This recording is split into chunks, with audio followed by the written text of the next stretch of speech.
For this video, we are going to have a prime and composite number. So let's start with prime number. When we say a prime number, it has only two factors, which is 1 and itself. So ibig sabihin, ang factors lang ng prime number ay 1 or ang sarili niyang number. So let's have here the example. So we have 2, 5, 11, 23, and 43 are the examples of prime number. So let's discuss how these numbers written below are the examples of prime number. So it says that prime number has only two factors. So we need to get the factors of the following examples below. And the factors of the examples below should only have two factors, which is 1 in itself. So let's try to get the factors of the following. First one is 2. So the factors of 2 is 2 times 1. And aside sa 2 times 1, we also have 1 times 2. So binaliktad lang siya. Other than these, wala na po tayong factors in 2. Therefore, if we list down the factors of 2, the factors of 2 is 1 and 2. So if you can see, we only have two factors, which is yung 1 and the number itself, which is 2. So therefore, we conclude that 2 is a prime number. Next is 5. It is also a prime number because 5, or the factors of 5 is just 5 times 1. So the factors of 5 is 1 and 5 only, which is 1 and itself. Let's try 11. So we have 11 times 1, which is the factors of 11 is only 1 and itself, which is 11. Same goes with 17. The factors of 17 is only 1 times 17, which is 1 and 17. 1 and itself. Same with 23. The factors of 23 is 1 times 23, which is 1 in itself. And as well sa ating 43, which is the factor is 1 times 43, which is 1 and 43 itself. So again, these are some examples of prime number, which has only two factors, which is 1 and the number itself. So there's a lot of prime number that we can see in numbers, counting numbers. Therefore, these are just a few examples of prime numbers. Now, we have understand the prime number. Let's move on with this one, which is, now we are going to identify the composite number. So in prime number, it has only two factors. It cannot be one factor or more than two factors. But in composite number, it has more than two factors, which is, if ang number natin has three factors, then it is considered as composite number. So let's have an example below. Let's have 4 and check it if it is a composite number where it has more than two factors. 4 is equal to, we have 4 times 1 and we have 2 times 2. If we list down the factors of 4 in ascending order, we have 1, we have 2, so we just write it as 1, and we have as well 4. So if we count the factors of 4, we have 1, 2, and 3. 3 factors. Therefore, sabi nga sa composite number has more than 2 factors. If 4 has 3 factors, then this one is a composite number. Now let's proceed with the second example. 8. So the second example is 8. So let's try to find out what are the factors of 8. So we have 8 times 1. We have 4 times 2. And other than this, we don't have any more factors of 8. So therefore, the factors of 8 in ascending order, we have 1, we have 2, we have 4, and we have 8. So if we count the factors of 8, we have 4 factors. Therefore, it is a composite number. Now let's proceed with 16. If we multiply it, or if we get the factors of 16, we have 16 times 1, 8 times 2, we have 4 times 4. And if we list down the factors of 16, we have 1, 2, 4, 8, and 16. So we have 5 factors of 16. So therefore, it is a composite number. Now let's proceed with 49. So the factors of 49 are 49 times 1 and 7 times 7. So now we have the factors of 49. Then we can have, or we can list down the factors of 49, which is 1, 7, and 9. Therefore, it is a composite number. Now let's proceed with 81. 81. So 81 is a factor of, or it is a composite number. So as long as we can find more than 2 factors of a number, then we can consider it as composite number. So let me give you an example. So aside sa 1 and itself na factor niya, if we can find any more factors than 1 in itself, then it considered as composite number. For example, 1 times 81, and we have 9 times 9. So once that you have find the other factors of a number, then you can consider it that it is a composite na. Pwede nyo nang sabihin na composite number na siya. Because you have found that the 81 has more than 2 factors kasi we have listed 3 factors already. So this is how we get, or this is how we identify a number, if it is a prime number or a composite number. Since we know what is a prime and a composite number, we can use that now, we can have the prime factorization.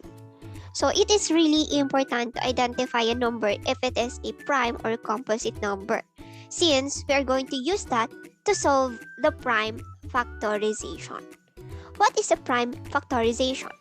So when a composite number is expressed as a product of prime factors, we call this process a prime factorization of a number. So prime factorization can be done through 2 methods, which is the first, the factor tree method. Second is a continuous division method, or sometimes we call it a decomposition method. So let's now have the examples in getting the prime factorization through both methods. Let's have the finding the prime factors of 45. First one, let's have the factor tree, and the second one is a continuous division or the decomposition method. So in factor tree, let's first write the number 45, or the given number 45, to the center, and then we are going to compose or to make like a tree. So 45. So first is identify if a number is a prime or composite. If it is a composite, then try to get the factors of a number except sa factors no 1 in itself. Okay, so now let's identify 45 is composite number, therefore, we can find the factors of 45 aside sa 1 in itself. And the factors of 45 is 5 times 9. So we write it as like this. So para siyang 3, namumunga siya. Okay? So now we have 5 and 9. When we multiply this one, the answer is 45. Now, the factors is 5 and 9. Let's identify each factor if it is a prime number or a composite number. Once the factors are prime number, then we can encircle it because we cannot find any more factors in a prime number. So let's have these 5. 5 is a prime number. Therefore, we can encircle it kasi wala na tayong mahahanap pang factors sa prime number aside sa 1 in itself. Next is, let's identify 9. 9 is a composite number, therefore, we need to find the factors of 9 aside sa 1 in itself. Therefore, mamumunga ulit ang ating 9. Then it becomes, or the factors of 9 is 3 times 3. Pag minultiply natin siya, the product will be 9. Then next is identify again the factors if it is a prime number or the composite number.